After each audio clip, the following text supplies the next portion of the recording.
Airports are some of the most visited and, at the same time, mysterious places out there.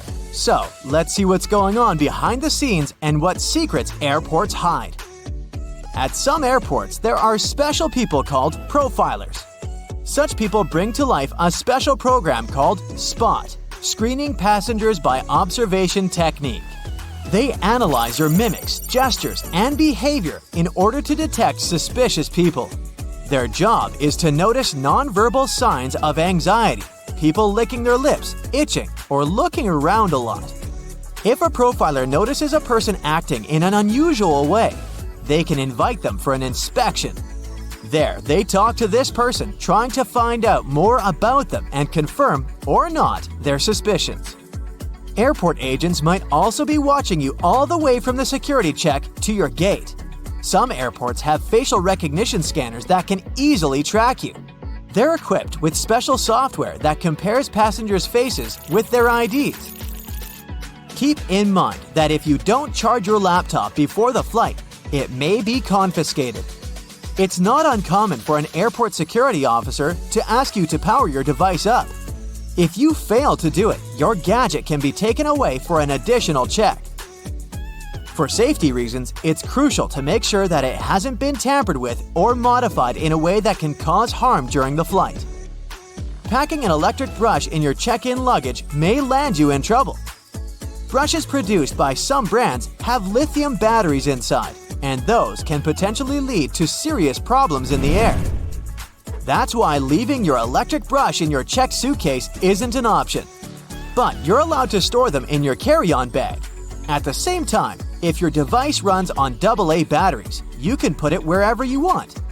Anyone who's ever traveled by plane knows about the no liquids rule, but not everybody knows that this rule also applies to peanut butter, toothpaste, creams, lotions, liquid makeup, lava lamps, snow globes, some kinds of medications, deodorant, and even gel shoe inserts. Now, let's go outside for a while and look at those landing spots. Airports charge airline companies huge fees for landing on their runways on certain days and at particular times. But the most interesting thing is that the landing spots can be bought and sold. For example, in 2016, Oman Air paid Air France around $75 million for one early morning arrival slot at London Heathrow Airport. You must have noticed that airfare has increased over the past decade. That's because of the extremely high prices of landing slots. Dispatchers don't only control the planes in the sky, as you can often see in the movies, but they also look after their movements on the ground. They also control the lighting on the runways. There's 3 types of air traffic controllers: en route, terminal, and tower. Each of these dispatchers has their own area of responsibility. One dispatcher has about 5 monitors, and the information on them is constantly changing since the monitors show weather conditions and information about other planes. You know how it sometimes goes. You come to a security checkpoint, and all of a sudden, it turns out you have something prohibited in your carry-on. But worry not, you still have a chance to save your favorite penknife. At some airports, there are on-site postal services, and you might have an opportunity to mail your belongings to any address you provide.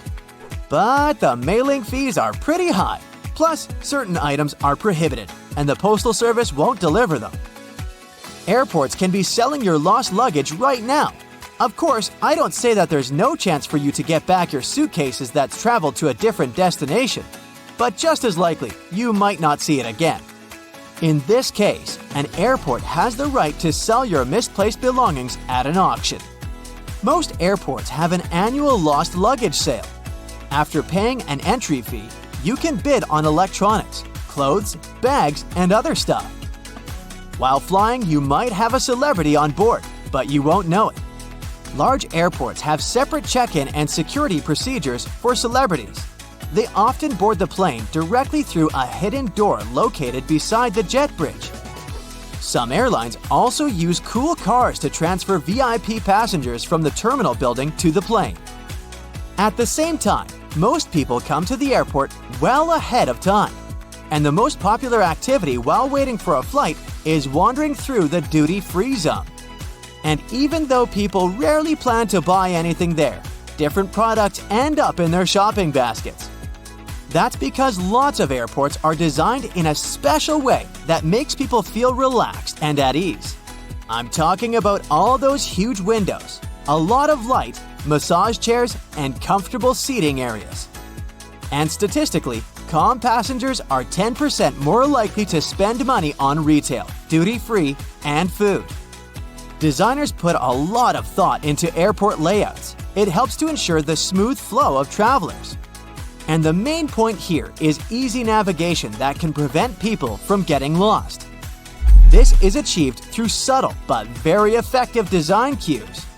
And placing duty-free zones between security checkpoints and boarding gates is one of them. They supposedly help you relax after clearing security and lead you where you need to go.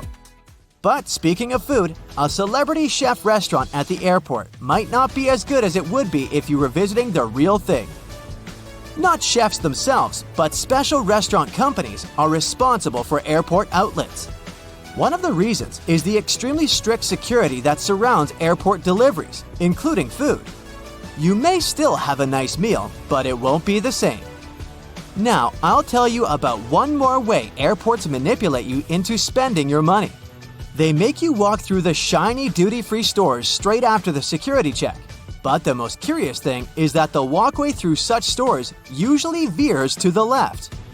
That's done because most people are right-handed, which means they use their right arm to pull their luggage and are more likely to look to the right while passing through the stores. And the duty-free zone veering to the left leaves more space on the right, where passengers are more likely to look. Oh, and have you ever noticed how many mirrors there are at airports? Mirrors are strategically placed there to make airports appear larger and create an illusion of more space. This in turn helps to reduce the feeling of claustrophobia and makes the airport experience more comfortable for travelers. If you have an opportunity, don't exchange cash at the airport. You'll never get a good rate there. Those who didn't buy local currency in advance can instead order it online and collect it at the airport. Some services only need a few hours' notice for such an order, or it might even be better to use an ATM to withdraw some cash at your final destination. Now, have you ever paid attention to airport codes? The most often used are 3-letter codes. Why this number? Back in the 1930s in the USA, pilots used the National Weather Service's 2-letter city codes to refer to airports. But soon, the number of airports in the country outgrew the number of such codes. That's why airlines expanded this system by adding the 3rd letter. It was usually X. That's how LA, Los Angeles, turned into LAX. But even though there shouldn't be 2 airports with the same code, some of these codes sound so similar you could easily mistake one for the other. For example, look at this airport with the code CGP in Bangladesh. And here we have CPG. It's the code of an airport in Argentina. It's dangerously easy to fly to the wrong place, so pay attention. Ah yes, everyone loves a holiday. But figuring out what to pack in your luggage can be a daunting task, especially when you're limited on weight and baggage space. Not to mention, you're likely to do some holiday shopping on your adventure away from home. So, you're gonna need extra space on your return for all those souvenirs you've collected. Accumulating too much weight or bulk can end up costing you a handsome fee with the airline if you're not properly prepared. But you can now relax. You just focus on booking your vacation. We'll take care of your luggage with these handy traveling tips. No doubt your clothes are going to take up the bulk of your luggage. Considering most airline standards permit 1 bag for most local trips and up to 2 bags for longer distances, that doesn't grant you a whole lot of space if you plan on being fashionable on your getaway, especially in the winter. However, this doesn't mean you have to turn your undergarments inside out for repeated use. The key here is to be clever with how you pack. Firstly, you might want to consider how you're folding your clothes. The most space-efficient method to store your wardrobe in a suitcase for travel is to roll up each item. Think of your clothes like those sleeping bags you used to take on your camping trips. They always seem too thick for their compacted covers, but with perseverance, you could roll it up tight enough to fit inside. Now, you don't need to wrestle with your clothes quite as much, but the same principle here applies. Start by folding your shirts, pants, and whatever else you plan on packing neatly, similar to how you might find them on a clothing store shelf. Then, when you have them in a relatively rectangular or squared-off shape, roll them up tightly. Now that you have your little clothes logs, start packing them into your bag. And behold, extra space! Now, here's something we've all experienced arriving at our holiday destination. We drop our suitcase on the hotel bed, open it up, only to find all our clothes unfurled and scattered like a tornado stormed through our bag. Your luggage has had a rough journey from your home to your holiday destination. It's been dragged through airport terminals, tossed around by baggage handlers, and rocked back and forth during in-flight turbulence. A simple stationary item, rubber bands, will help you keep your clothes neat. Now that you've got them rolled up, place a couple of rubber bands around them to keep them from unfurling. This is an especially neat trick if you want to roll an outfit together as one. Maybe you've got head-to-toe denim that you can't wait to rock on your getaway. Fold up your clothes as before, then layer the different items of your ideal outfit atop each other. Roll them up as one, then use the rubber bands to keep them together. You can preemptively decide your day-to-day outfits before you even board the plane. However, you may still prefer to fold your clothes, especially business or formal shirts and pants. Lucky for you, we have a handy trick for that too. Instead of folding each item individually, we're going to lay it out all on top of each other. Start with your shirts and tops, alternating with one on top and one on the bottom, keeping the necks of your shirts at the center. Work your way down to your pants and smaller items until they're all laid out flat. Try to keep your pants in the middle. Finally, start folding your items in on themselves, with the shirts creating the outer layer until you end up with a neat bundle, like a present. You should be able to sit your bundle squarely into your bag. Want to save even more luggage space? Instead of putting your undergarments and socks into their own section, try fitting them into available spaces and gaps within the rest of your luggage. If you plan on taking a cap with you, for instance, the inside of your headwear is a great space to store your socks. This applies to other small luggage items too, such as phone chargers and ties. Though keep in mind that you can also lay your ties and belts out flat across the clothes in your luggage to conserve space. And if you're really limited on baggage size, say all you have is a carry-on for a fortnight-long trip, here's another method. Get yourself some compression bags to store your clothes in. These bags will compact multiple sets of clothes into the size of a small laptop bag. Fold up the clothes you intend to pack and store them into the compression bag. You should be able to fit 8 to 10 standard clothes items, or a few bulky ones. Once you've filled the bag, seal it and squeeze the air out through the built-in one-way pressure valve. The easiest way to do this is either by rolling it, and you should be pretty good at rolling your clothes by now, or by using your knees to apply pressure. You should be able to fit 2 to 4 of these compression bags in your standard carry-on suitcase, which is especially helpful if you want to save money by avoiding checked-in luggage. And you can take even more clothes on board with you if you stick them into a pillowcase. The best thing about this tip is that it also doubles as a comfy pillow for you to rest your head on during the flight. If you do have a bit more space to spare, another great way to keep your stuff organized is with packing cubes. It might not be as space efficient as compression bags, but a lot of travelers prefer them for tidier and well-organized packing. You might like to divide them by outfits or clothes types, such as one for pants and one for tops. You can easily purchase packing cubes from most online retail services and travel and camping stores. There are also packing cubes specially designed for one or more pairs of shoes. This is a great way to compact the space your shoes would otherwise take up in your luggage, and to keep your clean clothes from coming into contact with your footwear. Nobody wants their tops to smell like feet, right? If you're still struggling to bring all your items with you inside your suitcase, there are a couple more tricks that you can use for that extra bit of weight without the extra cost. The most obvious of which is to use your own body. That's right, time to layer up. Pick out all your bulky items and wear as many as you can manage. You can try wearing some shorts under your pants, or several layers of your winter wear, such as your sweater, jacket, and coat, all over the top of one another. might be sweating a little, but most airports and planes are well air-conditioned. You can always shed some layers once you've boarded your flight.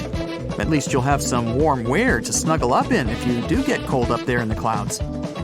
If you don't want to wear all those layers, there's actually another type of bag you can carry on the plane with you, free of charge. Get yourself a duty-free bag from any of the duty-free stores in the airport. You can even hang on to it for next time. Store all your extra items in your duty-free bag and carry it onto your flight at no additional cost. It's also worth considering what type of luggage you're using. More importantly, how much it weighs. A lot of people forget that the standard 15 pounds permitted by most airlines includes the actual weight of their suitcase. The bag itself can often weigh up to 4 to 6 pounds. That's a huge chunk of your weight in the bag alone. So, when you're shopping for your luggage, take into account how much it weighs. Choosing a lighter bag will give you more space for the items you want to take with you. Stick to some of these handy tips and you'll be on your way with no shortage of luggage and some extra money to spend on your vacation. Happy flying! Oh, you're dining in Paris with a full belly of French onion soup and a mouthful of double chocolate soufflé. Okay, enough of that bad accent. The waiter approaches asking how your meal was, and mouth full, you give a satisfied expression and make the A-OK gesture. You expect to see happiness on the waiter's face, but he looks at you with irritation. Well, it turns out that making a circle with your index finger and thumb does not mean okay in certain countries. In France, it means zero or worthless. Instead of praising the delicious food, you called it worthless. Oops. In Venezuela, Turkey, and Brazil, it's a hand gesture you shouldn't use either. In these countries, this is a sign that will offend pretty much anyone you flash it at. Enough said. Just give them your biggest smile and wait till you finish what's in your mouth to give your proper thanks. All over the world, giving a thumbs up is seen as a positive thing. It's an expression of your liking towards something that everything is good. In parts of Italy, West Africa, Iran, and Greece, though, it carries a stigma as an incredibly offensive gesture. When visiting Malaysia, you use this digit to point at things. So next time you're trying to hitchhike in these countries, you should reconsider sticking your thumb out for a ride. You might never get picked up. Trying to order two of anything or showing someone the peace sign in the UK, Australia, or New Zealand is fine, as long as you don't have your hand the wrong way. Do this gesture wrong, and you're giving a very offensive hand signal, which isn't going to win you many friends. So, make sure that when you have your index and middle fingers pointed up in the V shape, your palm is facing outwards, and you'll have a great time, mate! Bowing is used a lot in East Asian cultures to greet each other and guests. The deeper the bow is, the more respect you are being given. Fortunately, most Japanese don't expect foreigners to understand the bowing etiquette right away. They'll generally also accept a handshake or a nod, but being familiar and practicing your bowing etiquette before going to Japan will impress all the locals. How low can you go? Using your index fingers is considered impolite in several European, Latin American, and African nations. It's particularly rude in China, Japan, and Indonesia when pointing at a person.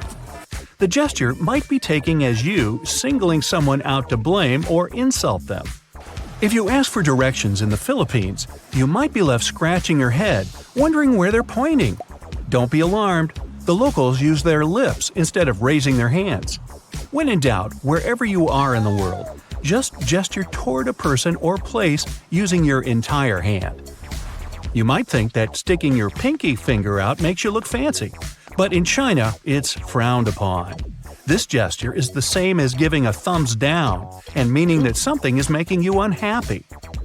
When taking photos with others, you want to be respectful and don't want to make any obscene hand gestures. Two gestures to avoid, in particular, are sticking up only your pinky finger and pointing at something with a dirty object, like a used fork or a chopstick. Now, it's fun to eat with chopsticks, but you might accidentally cause offense if you put them down the wrong way. When you're in China, South Korea, or Japan, don't make the mistake of sticking your chopsticks upright in a bowl of rice. This is considered bad luck. Oops. If you have to put your chopsticks down, Simply place them on the side or across the bowl instead. Likewise, when eating in South Korea or China, don't ask someone to pass you some food. In these countries, you have to join in the action and grab what food you desire, and you're not going to offend anyone if you take that last bite either. In some places, it's acceptable to blow your nose while at the dinner table. Not all of us are even prepared for the sudden trickle of the nose, but as long as you excuse yourself and turn away, everything is okay. Except if you're vacationing in Japan, China, or South Korea, where the chilies can make your nose runny very quickly. So never blow your nose in public. If you must clear your nostrils, consider leaving the table and blowing your nose in the restroom or hiding away from any other observers while being quiet. It's considered rude and unhygienic to the people around you. Always use a paper tissue, not a handkerchief, and throw it away after use. Fiji is one of the top destinations in the world. Beautiful beaches and friendly people. Spending your vacation on this island, you're bound to meet a few local Fijians that'll want to shake your hand for a very long time. It's customary to hold your hand for the entire time that you're exchanging greetings, no matter how long. You should also make sure not to pull away too quickly. It's considered very rude if you end the handshake abruptly. If you are in India, you put your hands together instead of shaking a person's hand. Holding your hands in a prayer formation, tilt your head down slightly and greet the person with Namaste with your hands close to your chest. Crossing your arms means nothing in most countries. Maybe you're cold, bored, or it just feels more comfortable. In Finland, though, it's likely to send the wrong kind of message. Having your arms crossed means major disrespect. Finnish people see this as a sign of arrogance and defiance. It's done mainly to tell the people around you that you're looking for trouble. Yikes. This body language will be taken as a dare, so you're likely to be confronted if you do it. Specifically, avoid crossing your arms at people directly. You don't want to cause any trouble if you're over there on holiday. It might be tempting to shake hands with a person as soon as you meet them in Russia, but if it's in a doorway, forget about it. It's not the end of the world if you forget this simple rule, but some Russian people consider it to be very unlucky. Step all the way through the doorway before you extend your hand for a handshake. This goes for restaurants, homes, shops, and just about anywhere else you can think of with a doorway. Avoid this simple mistake and you'll save yourself some trouble and bad luck. The head is the most sacred part of the body in Thailand, so patting anyone on the head can be seen as a serious offense. In the United States, patting or ruffling someone's hair is meant to be playful or even an indication that someone's done a good job. But in Thailand, it's best to keep your hands away from other people's heads to avoid disrespecting or making them feel unclean.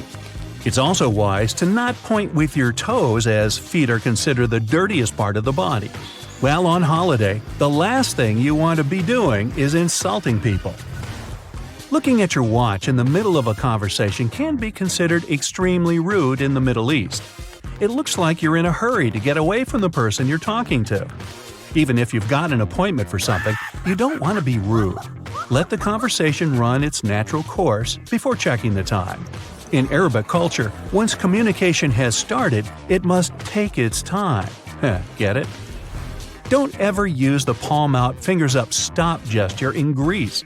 You might not like the outcome if you do this to a local. This gesture is a huge insult to Greeks, a stigma that dates back to the Byzantine times. Likewise, in South Korea, don't hail a cab or wave someone over to you with your palm facing up. If you do, you might be stuck there for hours. Waving your hand like that is how Koreans summon their dogs. The proper way to wave is to stick your arm out while having your palm facing down and moving your head up and down vertically. This isn't the only thing to keep in mind in South Korea. If someone older than you offers a drink, the proper etiquette is to receive it with both hands and then turn your head away as you take the first sip. It's a show of respect, and respecting one's elders is taken very seriously in South Korea. Hey, want to have your very own bright side to your hoodie? Click the link below to choose your pick.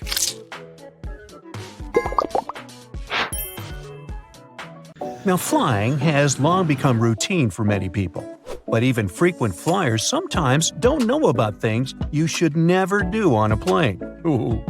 No bare feet on a plane. It's one of the biggest no-nos of air travel. Even if we omit the topic of unpleasant odors. Phew. The airplane floor is extremely filthy.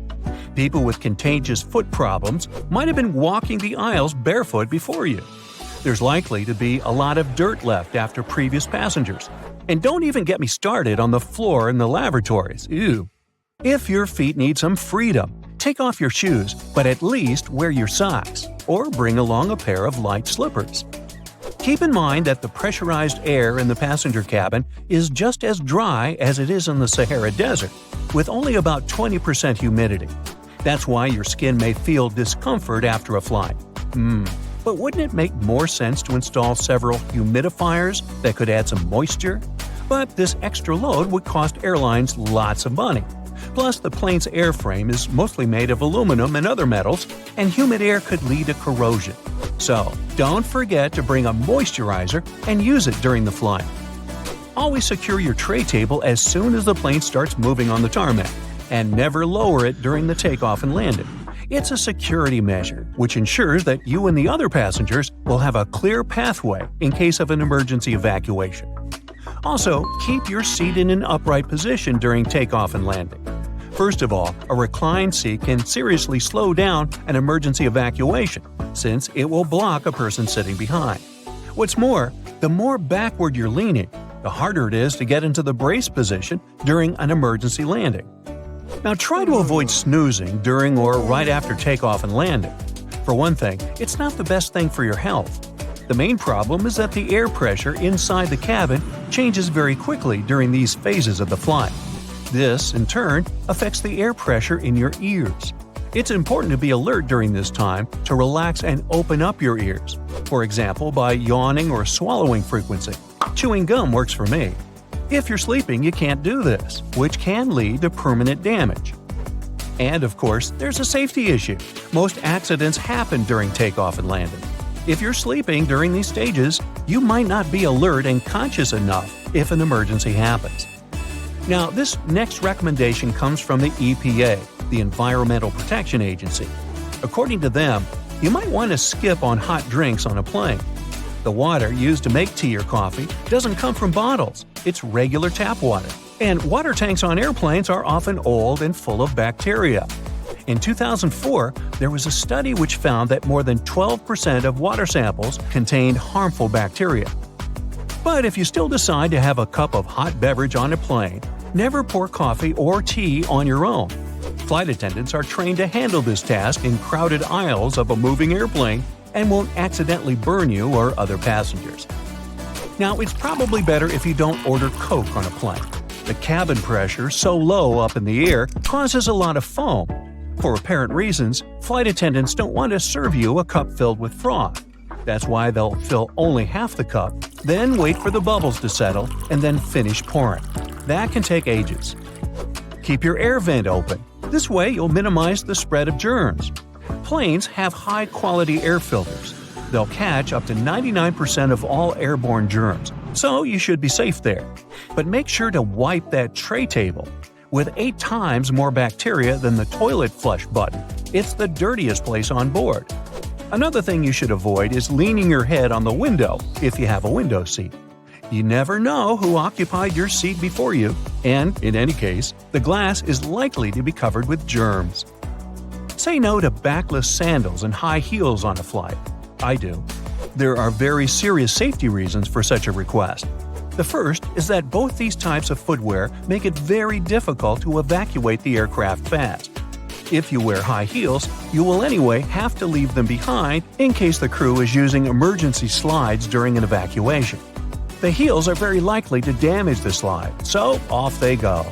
Now ask yourself, do you really fancy running away from the airplane barefoot? I'll answer that for you. Nope. Instead, wear sturdy shoes with a solid sole. In this case, you won't find yourself standing on the hot tarmac or in the weeds without any footwear at all. Don't stuff heavy objects into overhead compartments. Your things may not stay inside during severe turbulence. and while falling out, they will injure you and other passengers. Ow! That's why, if it feels difficult to lift something into the overhead compartment, better put it under the seat in front of you or elsewhere. Now, don't blame the pilots for the hard landing. When you experience it in bad weather, it might be intentional. If the runway is covered with water or snow, the plane has to touch down hard in order to break the water layer and prevent aquaplaning. Otherwise, the water can perform the role of a lubricant, and the plane won't be able to brake or respond to any control. Deploying an emergency slide when there's no emergency is a very bad idea. It can cause hour-long delays and cost airlines thousands of dollars to pack the undamaged slide back into its container. Why would someone do it? Apparently, some think it'll help them get off the plane faster. Well, they're an idiot. Don't be one yourself. Just keep in mind that it doesn't work this way. Don't ignore the instructions of the cabin crew to open window shades during takeoff and landing. This way, flight attendants can see what's happening outside, assess the situation, and act fast, organizing the evacuation. For example, if there's a fire outside one exit, they will redirect passengers toward another door. Avoid carrying spray deodorants or shaving cream in your carry-on baggage. Both these things tend to explode mid-flight and therefore aren't allowed on board the airplane. A much better idea is to choose stick deodorants. You also mustn't keep power banks in your checked luggage, and if you want to bring one on board, its capacity shouldn't be more than 20,000 milliamps.